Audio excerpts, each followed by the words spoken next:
In August 1987, the close-knit and quiet community of Hungerford was rocked to the core when one of the worst killing sprees in UK history took place. The 19th of August started like any typical British summer's day. The schools were off for the summer holidays, kids were playing in the streets and their gardens whilst basking in the summer sun. Picnics, gardening and much more were on the agenda for that day. But by midday, the idyllic village setting turns into that of a nightmare. Gunshots start, and those shots don't stop for 6 whole hours. Michael Ryan was unremarkable by every standard. He was a loner that didn't bring much attention to himself, but after that day, lives were ruined and souls were taken.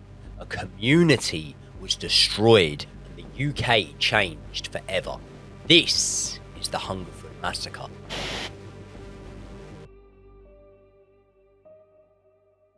So we start this story in Hungerford in 1987, and as Joey says, it was a beautiful summer's day. And Hungerford is a quiet market town in Berkshire, and it's very near Reading. As you can imagine, this town is very leafy, very quiet. It's known for antique shops. It's known for a beautiful canal, and it's known for old pubs. Indeed, this place has been around since the 10th century, and even though it's been around for a very long time, very few people actually live there. The population is about only 5,000 or so. Very few did, but the people that did live in Hungerford took immense pride in the place that they lived in, didn't they? They did indeed. And did you know this? It was so safe and people looked after each other so much that there hadn't been a murder in Hungerford for 111 years prior to this attack. Funnily enough, that doesn't actually surprise me. Hardcore members of the channel will remember that I've said this before. I spent a lot of time growing up, when I was growing up, I spent a lot of time in Docking, which is a small village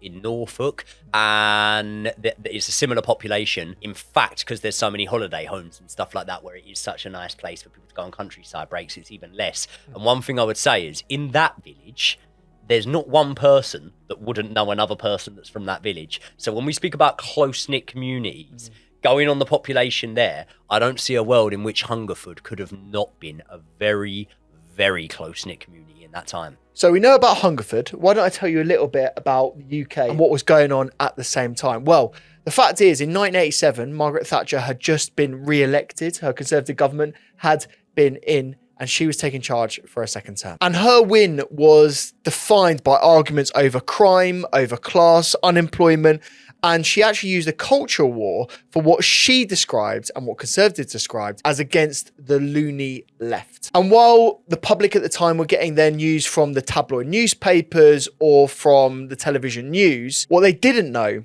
is that there was a ticking time bomb that they had no idea about. And that's because about 20 years earlier, an act had passed through the House of Commons, and it was called the Firearms Act. And that enabled average citizens access to weapons. They needed to have a license, but you could still get guns in the UK at that time. So what this meant in practice is that you had to go and actually get a firearms certificate from your local police station. The chief constable of that police station had to physically sign that certificate and say that you were able to possess that firearm and you were safe to do so. Because the gun laws and stuff like that were obviously different, would I be safe to assume that the vast majority of people that would want to own firearms at that time would have a specific reason to do so, such as farmers and things like that? Farmers is a good example, but you had to prove beyond that you had a reason for the gun, as you just said. And a lot of people were saying they were using it for target practice, actually going to gun ranges and gun shoots. That was a lot more common in this time than it is now. Clay pigeon shooting, stuff that like sort that. of thing. Basically, you had to have a reason,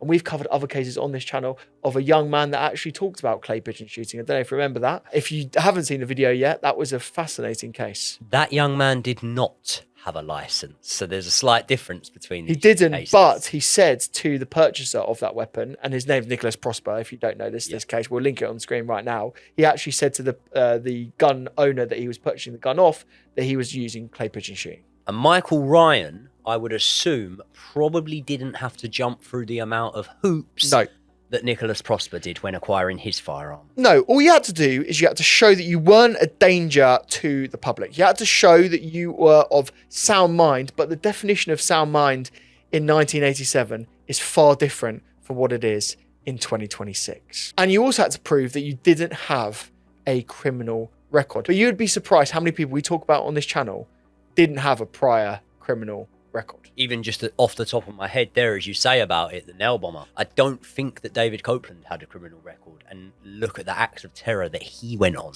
to commit. Exactly that. And you also had to show and sign off every bit of ammunition that you wanted as well. So it wasn't just a case of signing off the guns, you also had to justify the amount of ammo that you were using and what you were using that ammunition for. But the thing is that during this time, there were people obsessed with guns, and whatever laws were in place did not stop them from possessing deadly weapons. And even though the checks were made, you never truly knew what was going on in someone's mind. And this is where we want to tell you a little bit more about a man called Michael Ryan.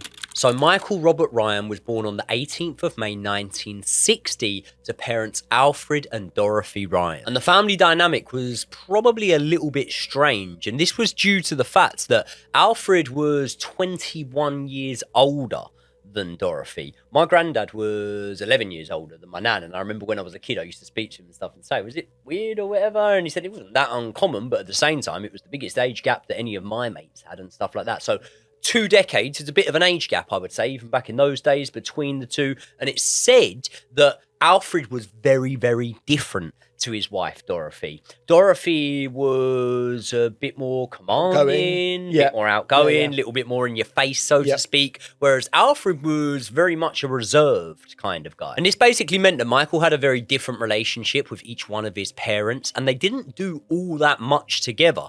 If Michael was to do something with his dad, they would typically go alone, and they would be more sporty-based type activities. There's actually a story that Michael had recounted from his childhood where his dad really lamented him for not achieving and not being good at sports because his dad was quite sporty himself. And there's every chance that this would have had a profound sort of psychological effect on him. Basically, Alfred had very high standards and he expected that a lot of the time from his son, whereas Dorothy was probably the complete opposite. I'm just going to tell you it straight. Dorothy thought that the sun shone out of Michael's arse. She was a mollycoddler, basically. Someone that couldn't really see her son as doing no wrong. And there's a side of me, as a parent myself, that understands that that can kind of be a thing sometimes. But the thing that I found the strangest about their relationship was the fact that Michael Ryan was a compulsive liar. Lies that were kind of irrefutable, you know what I mean? Lies that clearly had not happened, and therefore you would imagine that if he recited any of these lies in front of his parents, they might not call him out there and then, they might not embarrass him in front of people, but they're definitely not going to go along with it.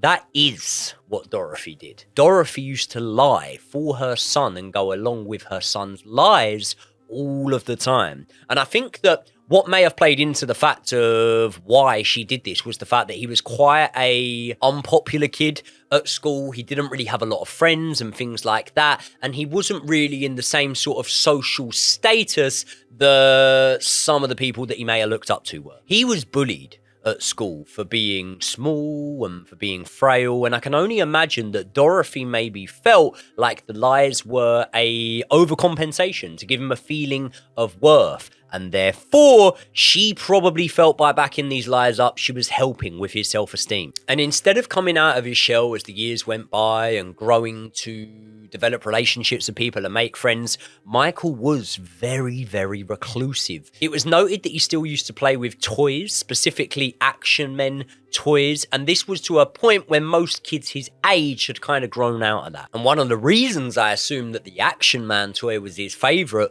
was because Michael himself very much styled himself in that mould. His interests were, and some of the lies he was telling, by the way, were that he was in the army, but his interests were very much survival. He used to go into the woods and he used to camp out for days. He was very much into firearms. He used to have an air rifle. And in my opinion, he was very much going down the mould of a military enthusiast / survivalist. The problem was, no matter how enthusiastic he was about the military, he was never part of it. Yet he consistently told people that he was in the army. He told people that he owned a gun shop, and was an international firearms dealer. He had flown a plane, he had bought a sports car, he had even got married. But in this small, tiny town of Hungerford, there was no wife to be found. So we just have to take his word for that one. And as I say, the common trend, whenever Michael told these elaborate lies,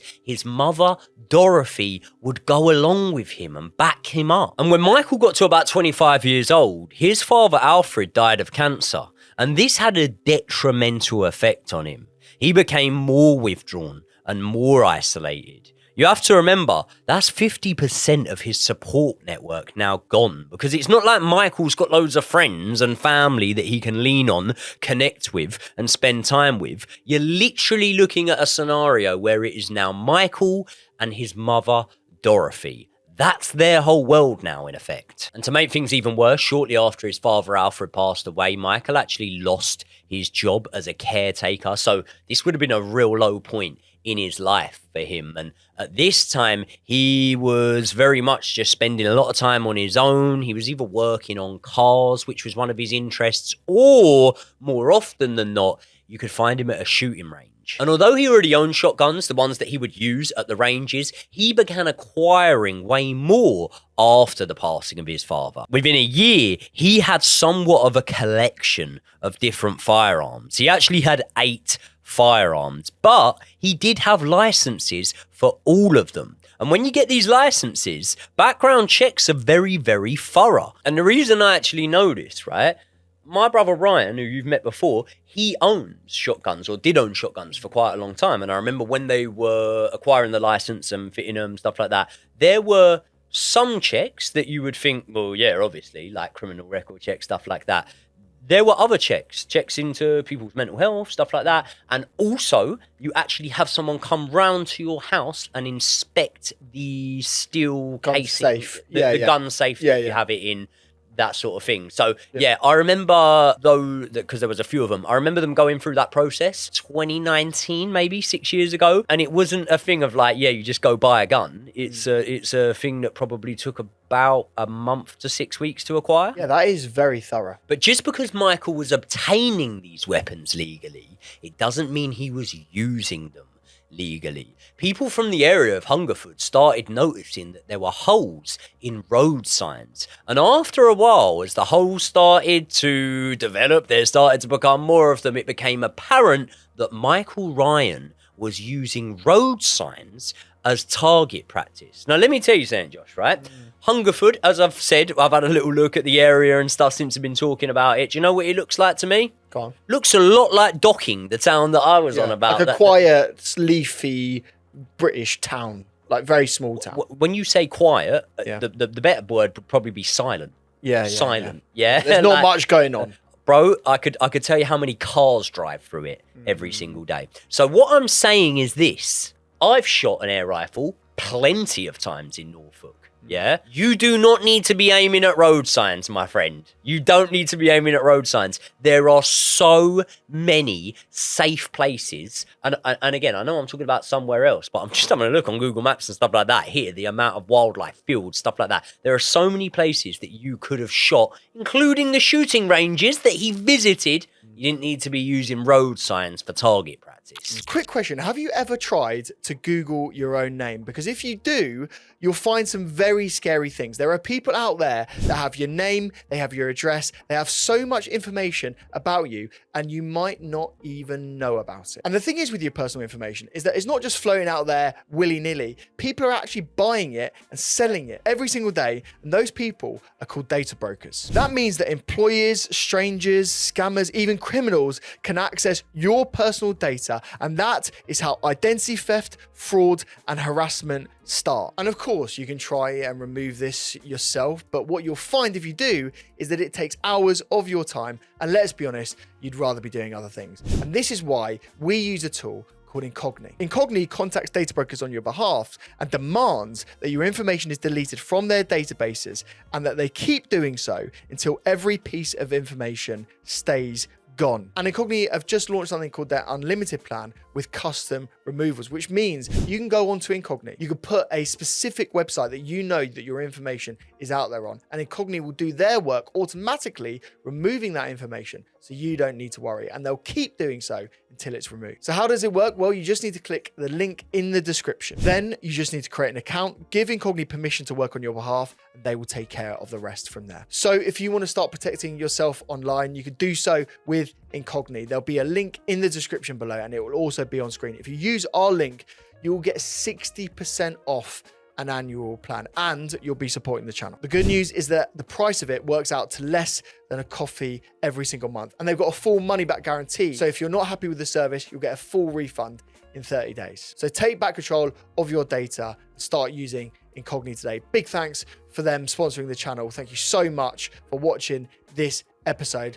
Now let's get back into it. And I mentioned the fact that he was into survival, but in my opinion, he started overstepping the line because he would hide himself in the forests and then would track dog walkers. He used to boast to people that he could track down anyone and that they would never notice. And he never attacked anyone when doing so, but that doesn't make it any less creepy in my opinion, especially with the context of what was to come. And you remember how I say that Dorothy spoiled Michael? Well, despite all of this escalating, worrying behaviour, she was still regularly putting her hand in her pocket and paying for her son. And remember, when we say son, yeah, don't mix this up with child. This was a man in his mid to late 20s by this point. And mummy's buying him cars. She's buying him and giving him the money in some cases to go and buy the weapons. She was said at the time to be poor and living in her overdraft. But at the same time, she still found the money to spoil her son. And how did he repay her? Not very well, if accounts are to be believed by locals. Because they mentioned the fact that after Alfred died, Michael started to turn violent with his mother. When he wouldn't get his own way, there were incidents where it was alleged that he did assault his own mother. And by August 1987, Michael's now 27 years old. Still a loner, still has no friends, still one of life's biggest losers, to be honest. And in August of that year, there was a huge news story around a mass shooting that had happened in Australia. Basically, a man named Julian Knight had one day decided to leave his house and start shooting people. He aimed at police officers, members of the public, and people that he knew. In total, he killed 7 people, but he injured 19 more in a 45-minute murder spree. This was all over the news at the time, and due to the fact that he was a loner who, when he was at home, would watch a lot of TV, I'm going to say there's a good chance that Michael Ryan was following this story. That leads us to Wednesday, the 19th of August, 1987. And that morning, Michael's mum, Dorothy, leaves the house as she's got to go and do some errands. She's got to go and do some shopping. And actually, she also had a job interview in town. And Michael welcomes this little bit of alone time. And that's because he starts packing up his car. And included within that packing are 3 weapons that he owned that could cause immense damage. And later on, would do exactly that. He then gets into the car and drives out of the Hungerford town area and towards a forest called Savernake Forest, which was a 6,000 acre private woodland open to the public and was located around 7 miles away from his home in Wiltshire. And it was here that Michael actually had his pretend military base where he would do all of his exercises, where he would sleep under the stars, as Joey was saying earlier on. And he was, as I say, pretending to be a military man when that was absolutely not what he was. And unfortunately, on this day, a 35-year-old nurse called Susan Godfrey was out in that forest with her 2 children. They were just 4 and 2 years old. And they were called Hannah and James. And while they were in the forest, they were just having a packed lunch, enjoying their day out and actually sort of having a bit of family time. The problem was that Michael was in the tree line watching them, and they had no idea he was there. And they only didn't know he was there until around midday. That was because Susan started packing up the kids' packed lunch and putting them into the car. They were about to head towards their grandmother's birthday party. But then something terrifying happened. Michael emerged from the woods dressed all in black, and he was pointing a gun directly at Susan. He ordered her to place the children inside the car. She dutifully did this straight away because she knew her immediate life and the life of her children were in danger. She strapped them into their car seats, and from there Ryan actually orders Susan to walk about 45 meters into the forest. and away from the car. Now, what happens next is unclear, but it's suspected that Michael wanted to sexually assault Susan. But later, it was found that there was no evidence of an attack like that. But even so, it was alleged that Susan may have tried to fight Michael, tried to keep him away. And in fact, she might even been able to slightly run away from him before she tripped and fell. And then Michael, upon seeing her run away from him and run towards her own children, he then put 13 bullets into Susan's back until the magazine of the handgun was completely empty. Ryan then runs out of the woods towards his car and makes a getaway. The two children that were left sitting in their car remained there for a period of time, but afterwards they start walking through the forest and they actually encounter an elderly woman. Her name was Myra Rose and she was just reading a book on her park bench. The 4-year-old called Hannah introduces herself and her brother and she says these chilling words: "A man in black just killed my mummy."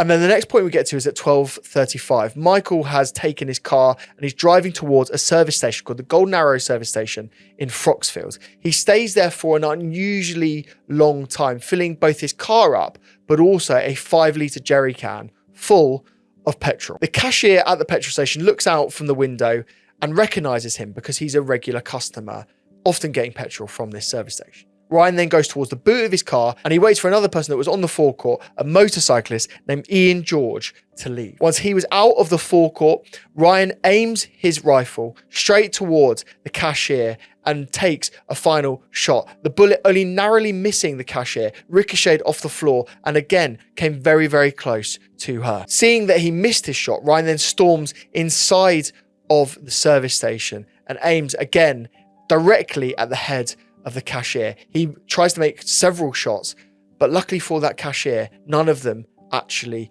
go off. The gun had jammed. What people have suspected is that the magazine may have come loose from when it was placed inside the car.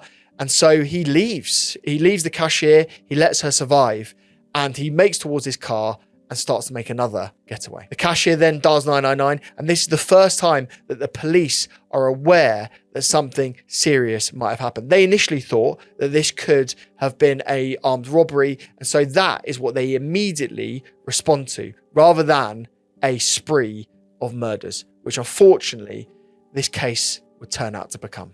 So as I say, Ryan gets back into his car and he drives towards Hungerford. And at 12:45, Michael arrives back at his home, and it's 4 Southview, the road in Hungerford. Neighbours actually see him go inside and they say that he looks visibly upset. He slams the door behind him, and when he goes inside that house, he shoots and kills his 2 family dogs. So then callously, without any care, he's obviously just dispatched the 2 family pets. He gets changed into a new outfit. He packs another full backpack of ammunition. And when he's finished doing that, he unloads the contents of that jerry can, 5 litres worth of petrol, all over the family home. And then he goes back out to his car.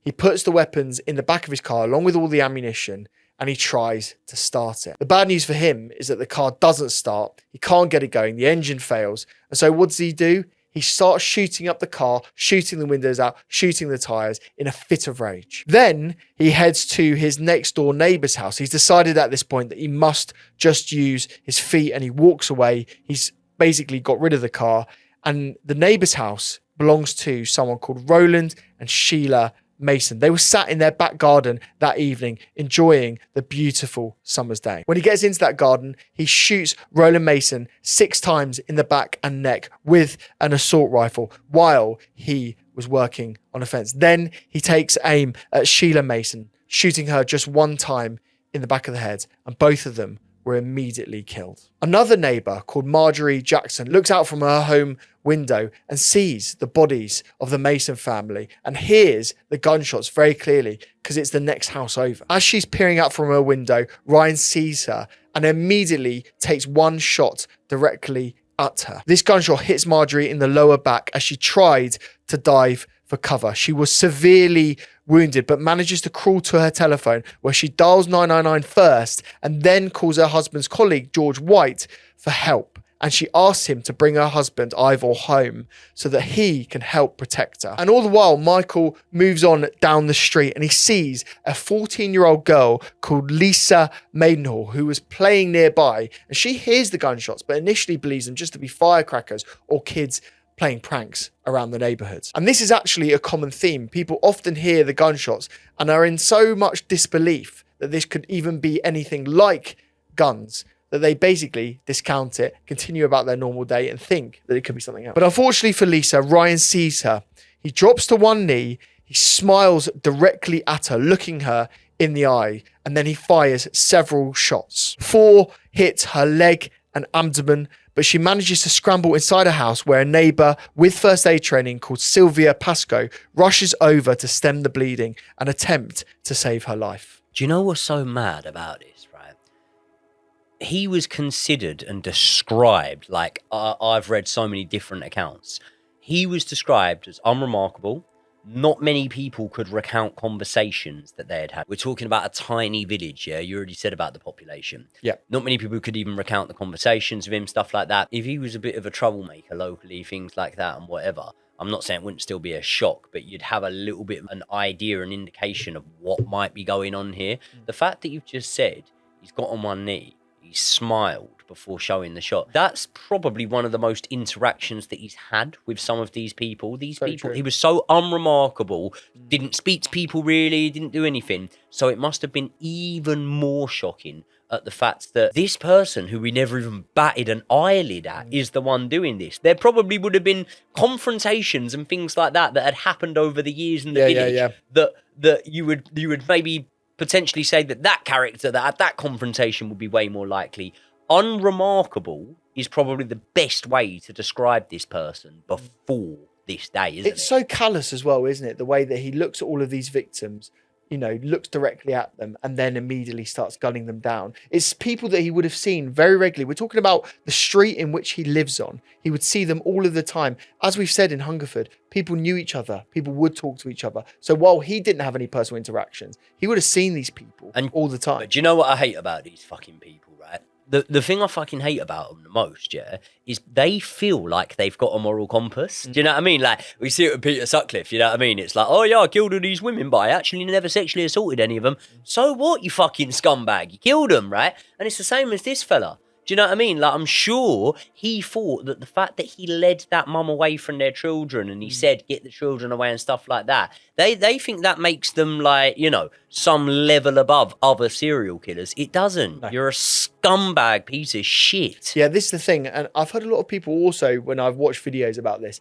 say that, you know, he didn't target kids. You know, he had that sort of, that air of protecting young children. We've just described, this is a 14-year-old girl. Yeah, and he killed a kid callously. He killed a mother in front of her kids, and those kids understood the gravity of it. That 100%. They quoted to the police officer that their mother had been killed. Yep. So there's nothing heroic, nothing commendable. You're not one of these criminals that is on the other side of the law, but people can sometimes look at a little bit favourably and stuff like that. Nah. You're an idiot. You're a loner. You never had any friends. And let's be honest, the second you shot one person, that meant that you had killed more people in your life than you'd had sex with. You're a 27-year-old virgin. Pathetic little scumbag. It is. And this is where we see another woman come up and actually talk to Michael Ryan. It's a 77-year-old called Dorothy Smith, and she was partially deaf. Even so, she still heard the gunshots going on in the local community. Honourable man, and he doesn't want kids being involved. You know what I mean? They're too vulnerable.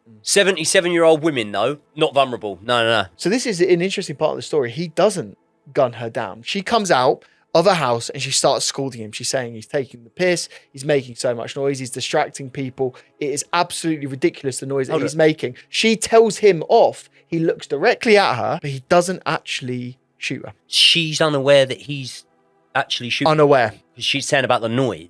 That's all she knows at this point. That's a scary thought, isn't it? Exactly. So weirdly, I don't understand this, like why he wouldn't have attacked her, bearing in mind he attacked pretty much everyone else that he came into contact with. But yeah, her life was saved. I could have a guess. Go on.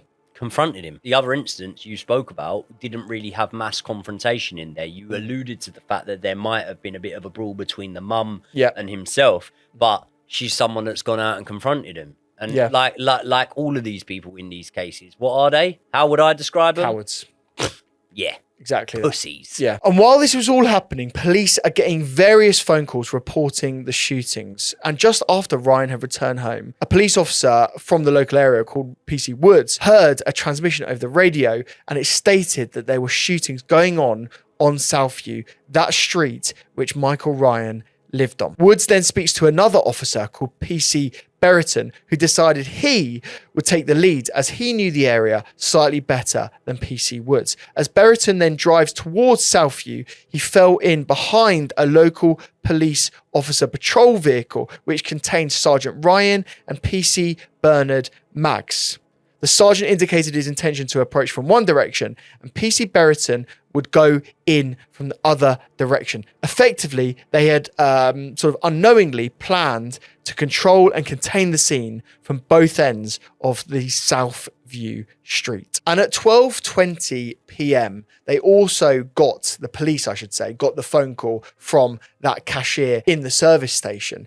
But it wasn't just that. They were now getting various calls from lots of different, very concerned people from Southview, from all different areas, all around Hungerford.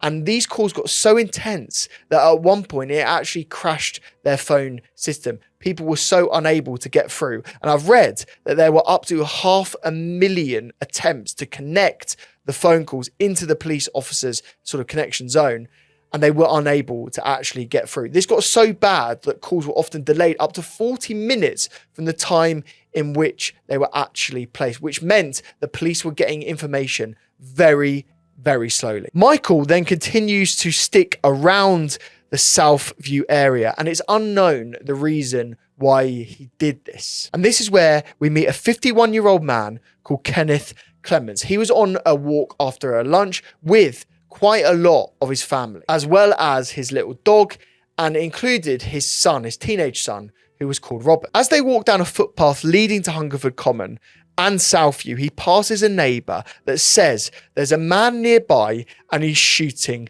a gun. Kenneth cannot believe this, and we've said it earlier on, a lot of people were in complete disbelief that anyone in the area would have a firearm. And so he looks directly at his family and says not to worry. That's one thing, telling them not to worry. They're still pretty concerned, so they start to sort of hang back a bit. Kenneth and his son Robert move forward and they continue walking in the direction that they plan to. The problem is that when they start doing this, they immediately come into contact with Michael Ryan. And unfortunately for them, a gun was directly pointed at them as soon as they saw him. Robert immediately leaps over a fence to take cover, and the rest of the family run for their lives. Kenneth Clements, who suffered from lung disease, was unable to move fast enough to escape. So he raises his arms in surrender to Ryan, who callously ignores that surrender and shoots him directly in the chest, which kills him instantly. He then moves on, and Robert jumps over that fence to try and save his father's life. He does chest compressions. He tries to give him mouth-to-mouth resuscitation. But what's clear is that his father has passed away. Robert would then go on to direct police to the last known location of Michael Ryan. And then at 12:58 p.m, an unarmed police constable called Roger Berriton, who we mentioned earlier on, actually got his patrol car and attended Southview. As he entered the narrow lane, Michael Ryan suddenly emerged and ambushed the officer. He fired 24 bullets at the police vehicle, hitting Berriton 4 times. Even though he was under heavy fire, Berriton bravely used his radio to report the active shooter before succumbing to his injuries. Between 1 p.m. and 1:18, Ryan's rampage around the Southview and Fairview Road area rapidly intensified with a series of brutal, indiscriminate attacks. Linda Chapman and her 16-year-old daughter Alison were driving their Volvo onto Southview, completely unaware of what was going on there. Ryan immediately takes aim and shoots the car with 11 bullets. Linda was hit in the shoulder, and Alison was shot in the right thigh, with the bullet travelling towards her lower back. Despite her injuries, Linda managed to pull the car into reverse and sped away to safety. Alison was left with permanent nerve damage and a disability that would remain with her for the rest of her life. The bullet that was lodged very close to her spine had to be left in place throughout her entire life, because if they actually surgically operated it, there was a chance in which she could be paralysed. Ryan then leaves the Chapmans and moves towards Fairview Road, where he encountered an 84-year-old retired restaurateur called Abdul Khan, who was in his garden tending to his flowers. Ryan shoots him 3 times, killing him instantly, and then he turns his attention to another pedestrian called Alan Lepetit, a local man who, ironically, Joey, had actually helped Michael Ryan build, guess what? His house? His gun cabinet. Doesn't that just add to the point of what I said about how unremarkable he was? Like, exactly that. If you had any suspicions that someone had this inside them, why would you do it? You wouldn't be helping him acquire weapons. Exactly that. So as Lepetit tried to flee, Ryan shot him twice, once in the arm and once in the back. But he, miraculously, even though he was shot twice, survived. Then an ambulance driven by Linda Bright with an attendant called Hazel Hazlitt reversed into the danger zone of Southview to try and tend to the series of victims that now needed emergency medical help. Ryan spots the ambulance, raises his rifle to his chest and fires directly at the vehicle. The bullets shatter the windshield, sending flying glass that injures Hazel in her arms and her leg. And then Linda Bright floored the accelerator and sped the ambulance away to safety. And then we go back to a couple of people that we've mentioned earlier on in this episode. George White and his friend Ivor Jackson. If you remember the name Jackson, that's because Marjorie Jackson was one of the first people to be shot by Michael Ryan. Ivor and his friend George were driving back as fast as they possibly could to try and help Marjorie, who was in desperate need of medical assistance. The problem was, before they could even get anywhere near Marjorie, Ryan had seen this vehicle and started shooting directly at it. George White was shot and killed instantly from Michael Ryan's shooting, and therefore the car careered directly into other vehicles on Southview. Ivor Jackson was severely wounded with bullets in his head and his chest, but survived by slumping down and feigning death. And as you can imagine, the scene around Southview at this point is chaotic. It's devastating. There's vehicles everywhere. There's bodies everywhere. There's smoke coming from Michael Ryan's residence. And this is when Dorothy Ryan, Michael Ryan's mother, returns home from her morning away from Southview. She actually sees the Toyota that George and Ivor were in, and she looks inside and she saw her severely wounded neighbor, Ivor Jackson, who was slumped over. Recognizing him, she says, "Oh no, Ivor, not you." She's in completely shock at this point, and even more so when she spots her son standing in the middle of the street holding several weapons. So she pushes past her neighbours that were coalescing around Southview, and she speaks directly to her son. She says very simply, "Michael, why are you doing this? Please stop." But without replying or hesitating, Ryan lifts his pistol, takes aim, and shoots the only person that truly ever loved him. As he points the gun at her, Dorothy screams, "Don't shoot me," but Ryan pulls the trigger. He shoots her twice, hitting her in the abdomen and the front of her leg. As Dorothy fell towards the ground by the driveway, Michael calmly walked over to his injured mother, placed the muzzle of his gun less than 4 inches from her back, and mercilessly executes her with 2 more shots. She dies right in front of him, becoming the 8th fatality of this horrific rampage so far. So during this time, police are on the road in the surrounding area, and they're putting up roadblocks to try and keep people away from Southview. And at 1:12 p.m, Jeremy Woods, the police constable that was actively attending the scene, radios for the tactical firearms unit and says that they need urgent help with this attack and that they need firearms officer to attend and support, because every other police officer didn't have a firearm. They couldn't stop this man in any way. All they could do was try and protect the public. As Michael Ryan then approached the Hungerford Common area, he spotted Constable Wood's car and opened fire with an assault rifle. Wood managed to elude any of the fire, and he drove a quarter mile across the common, taking shelter in a stand of trees on the far side. Woods realised that unarmed local police had no way that they could stop the rampage, and he sets up an improvised command post from amongst the trees because he's looking directly at Michael Ryan. Now, I don't know if you know this, Joey, but tragically, those firearm officers that had just been radioed would usually be relatively close to this area. We're not saying minutes away, but they were not too far away. But unfortunately, they were not able to attend as quickly as they might otherwise have been able to. And that's because they were actually on a training exercise. This training exercise happened over 40 minutes away. So even though they'd received the radio call at 1:12 p.m., it actually took them several minutes more than they should to actually get there. 40 miles away. Long way away. Yeah. So yeah, not minutes. Yeah, 40 miles away. So it would take a significant period. Maybe of if time you blue light in it, 40 minutes. But Yeah. God, 40 miles, like, you know, if anything goes against you, traffic goes against your way, things like that, it's going to be very, very hard. And I think when you tell us in a minute about the actual duration and the length, you'll see that probably plays into this. Exactly that. And then at 1:25 p.m., police received positive indications that Ryan was moving away from the Southview area. On Bullpit Lane, Ryan then encounters a 30-year-old taxi driver named Marcus Bernard. He was driving home between fares, and he was actually going to see his wife and 5-week-old son. Ryan actually fires at the cab, hitting Bernard in the head and killing him instantly. As you can see, the nature of the attacks were often indiscriminate, and Ryan was attacking anyone that he came across. At 1:30 p.m, Ryan moves towards the Priory Avenue area and towards Priory Road.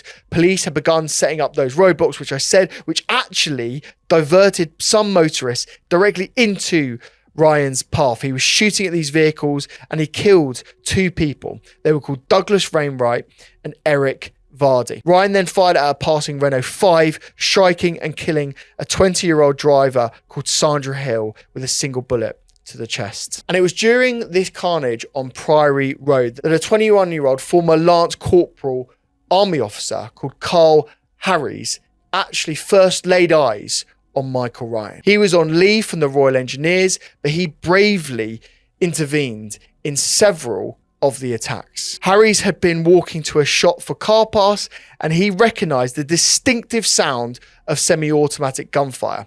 Rather than taking cover and potentially even running away from that, Harry actually runs towards the fire, and he was incredibly brave. He goes towards Sandra Hill's car and he pulls her from the vehicle and cradled her, attempting to clear her airway, but she tragically died in his arms from a severed artery. Without hesitation, Harries then moved to help another critically injured motorist, Ian Plale, who had been shot in the neck, and he administered mouth-to-mouth and also persisted with chest compressions. Meanwhile, Ryan went towards a bungalow. It was on 60 Priory Road and breached the front door using one of his guns. Inside, there was a man called Jack Gibbs. He was 66 years old, and he courageously threw himself in front of the line of fire to protect his wife, Myrtle, who was wheelchair bound and not unable to protect herself. Jack died instantly, and Myrtle sustained severe injuries. Harries actually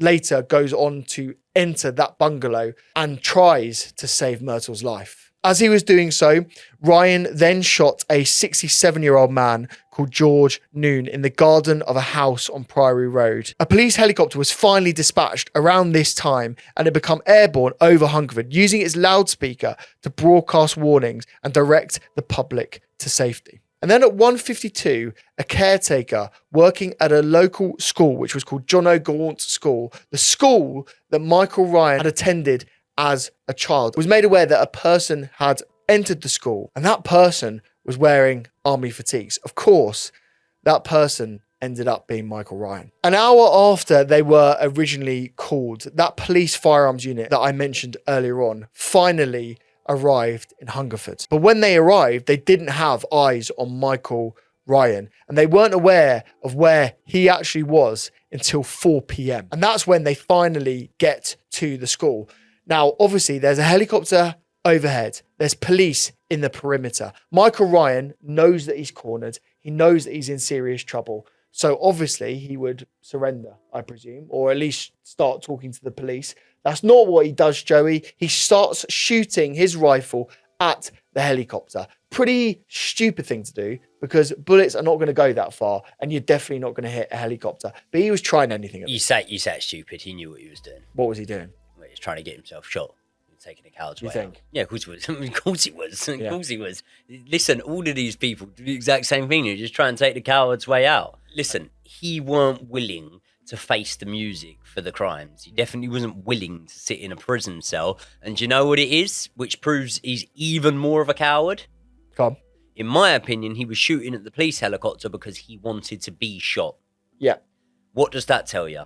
He couldn't have the guts to do it himself. Didn't even have the guts to do it himself. Well, not to that point, anyway. Let's put a pin on that, because then at 5:26, police actually spot Ryan from a window into the school, and they're looking right at him. And this is where they start the dialogue and try to understand what his motivations are and what he's going to do next. Ryan claims to have a fragmentation grenade as well as his pistol and refuses to leave the building until he knows the conditions of his mother. Now, you might be asking, why is he asking about the conditions of his mother? Well, I just think he was stalling at this point. He knows very well that his mother has passed away. The reason why he knows that is because he's just shot 2 shots into her back from point blank range. He's seen it happen. So I don't even know why he was asking his mother. Don't know whether it's a crisis of conscience. I don't know what he was even thinking. Well, I mean, I'm not being funny. Did a lot of target practice, didn't he? Multiple reports of him shooting signs, target practice, going to the shooting range, things like that. He was an enthusiast in these sort of things, yeah? Do you really think Michael Ryan doesn't know how to take an effective blow on someone and put them out of their suffering? And then at 6:24 p.m, during the negotiations, Ryan asked for more time, and he basically said, if only the police car hadn't turned up, and if only my car had started, things might have been different. And then at 6:45, Ryan also makes another chilling confession to the police. He says, it's funny, I've killed all these people, but I haven't got the guts to blow my own brains out. So again, as we've said earlier on, this guy is a complete coward. He's now cornered. He's now surrounded by the police. He could easily come out and actually get arrested and face the music and have to deal with the court system. But that is not what he does, because at 6:52, police hear one muffled gunshot from inside the school. That gunshot was Michael Ryan ending his own life. But then it wasn't until 8 o'clock that police were able to actually enter the school and find out what happened. That's because they were waiting for various different booby traps and various different sort of things to be checked out inside the school. They actually had to go in with armed Range Rovers and sort of tactical units to go in and find out it was safe. When they go into the school, they find Michael Ryan, and they find that he's deceased. By the end of the day, 16 people had lost their lives and 15 others were injured as a result of Michael's actions. And although most importantly, lives were lost that day, that's not all that was lost. Trust was lost in the community of Hungerford. The feeling of feeling safe was lost. And the feeling of knowing your neighbour was definitely lost that day. Margaret Thatcher, who was the Prime Minister at the time, actually cut short a holiday that she was on so that she could go and visit Hungerford personally. She met with families of the deceased to offer her condolences and support, and she also visited a hospital where many of the injured were actually staying. And she stated to the public that if gun laws needed changing inside the UK to stop an incident like this ever happening again, then that's exactly what she'd be doing. And as well as all the heroics that we've heard from the community and the people of Hungerford already during this story, I really do have to tip my hat to the people and the community and their response here. The town of Hungerford really came together after this incident. The town hall was used as a support hub. There were 2 elderly people who actually said that they were spending from basically dusk till dawn inside the town hall, and they were serving as support for all of the people that were massively affected and were struggling to come to terms with what had happened. A tragedy fund was set up that raised over £1 million. This is £1 million in the late 80s. That is a lot of money. I mean, it's a lot of money then, but what I'm trying to say is with inflation, it's an astronomical amount of money. And the funerals for those who tragically lost their lives that day started to begin after around a week. These were attended by friends, family, and lots of people who didn't know the victims personally, but just wanted to pay their respects. And understandably, very much so like the Soham case that we covered, the town just wanted to move on from this. They even avoided using the word massacre, and when it spoke of, which is quite rarely, I would imagine, They just used the words tragedy. The houses and even surrounding houses of Michael Ryan's were knocked down. And one of the reasons for this was so it wouldn't become an attraction of dark tourism. And as for the survivors, they really did suffer in the aftermath. One of them accounted being too traumatized to even walk down the road that she was shot on. And when you think about the proximity of this village, that's pretty much cutting off probably 20% of the village that you grew up living in. These people didn't have the luxury all the time to relocate, go and move somewhere else. And also, why should they have to? Myra Geeta, who was shot in the leg during the massacre, was reportedly so affected by it all that she would leave town around the 19th of August every year just to avoid hearing about the massacre due to it being spoken about a lot around the time of the anniversaries. Betty Tolliday, who was shot, spent the rest of her life in a wheelchair and suffered from constant pain. Her daily struggles were a reminder that although Michael Ryan was now gone, the impact of his callous actions lived on. PC Christopher Larkin was one of the first on the scene that day, and although he was only 23 years old at the time, his lack of experience didn't stop him performing heroics. But despite this, the things that he had to see and what he had to witness that day had a profound effect on his mental state. After having an ambition for years and years to become a police officer, he actually left the force just a year after the Hungerford Massacre. And within 6 years of the massacre, Christopher Larkin tragically took his own life, with a coroner noting that he believed that Christopher never truly recovered from the events that unfolded that day. There is one tale that seems very far-fetched to me. It doesn't really seem scientifically possible, but I will tell you it because there are multiple members from the Hungerford community. I bet you there'll be comment sections, people in the comment section saying this. So I will just tell you it. But it's said that in the town of Hungerford, for 5 days after the tragedy, there was so much silence that even birds didn't sing.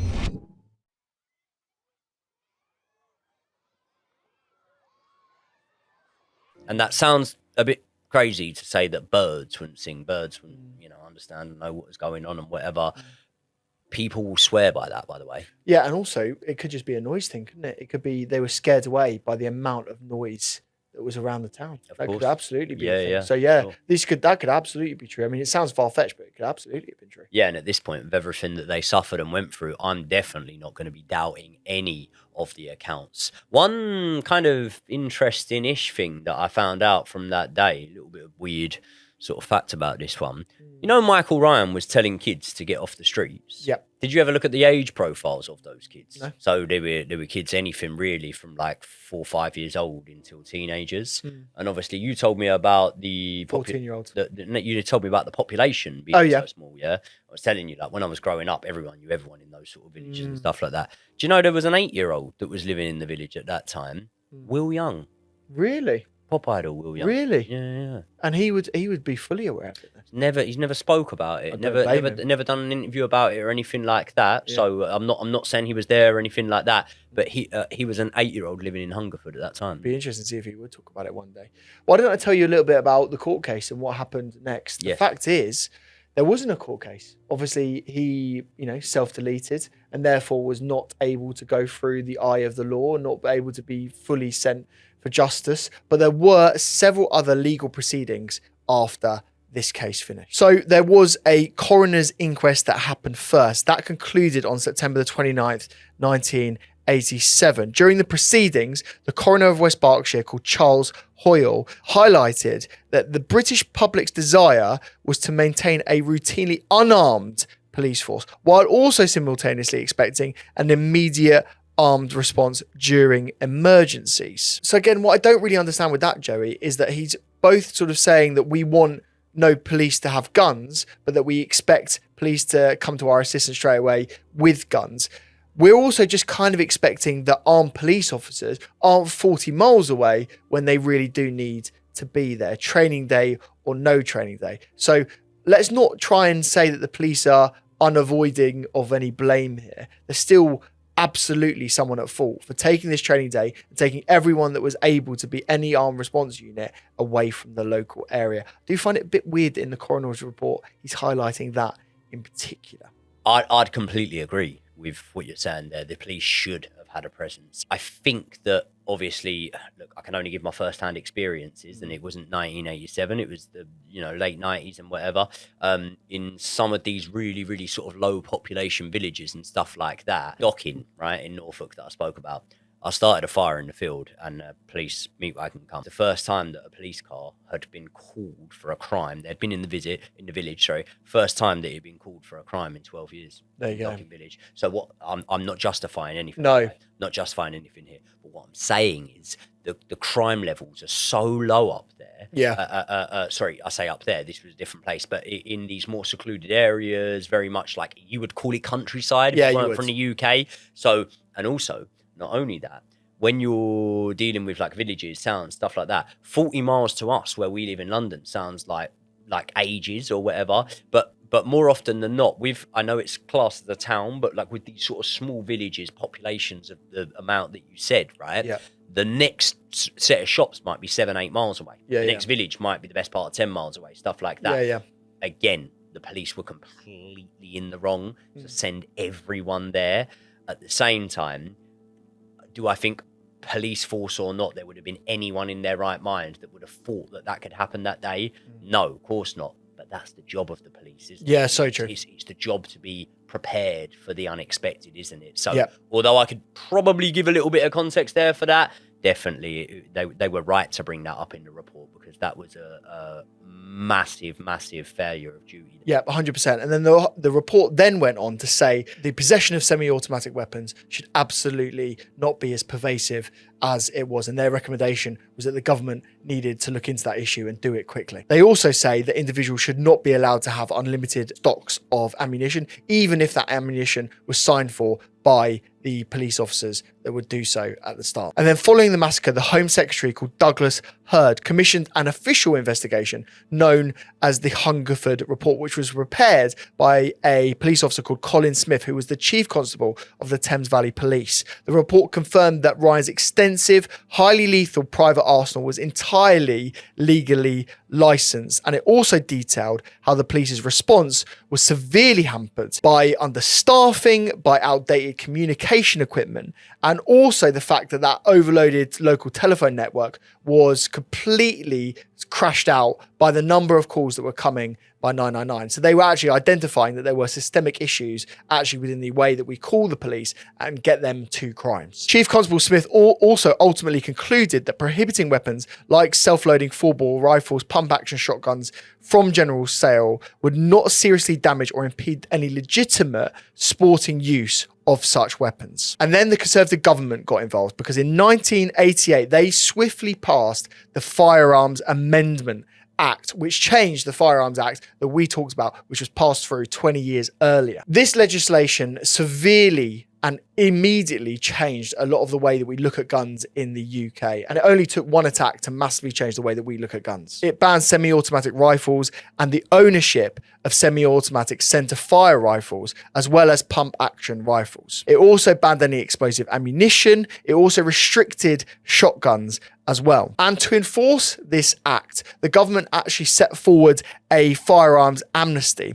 As a result, over 48,000 firearms were surrendered to the police. To do this, they actually encouraged people to participate in a buyback scheme where guns were actually purchased by the government, and as a result, you would be given a fee for doing so. So definitely an interesting case, more importantly, a tragic case, and maybe even more importantly, a case that changed the nation. However, unfortunately and very much tragically, that didn't eradicate these sort of incidents from happening to the nation. And I know there'll be a lot of hardcore true crime fans that know what incident I'm talking about. So let us know in the comments section below. And if you want that one covered, we will do our best to do so. As we have been doing, by the way, I always have to shout it out with every single episode. Once again, it's a membership suggestion, and you guys are doing us such a solid here in suggesting us so many cases. Some are well known, some are less well known, but the one thing they all share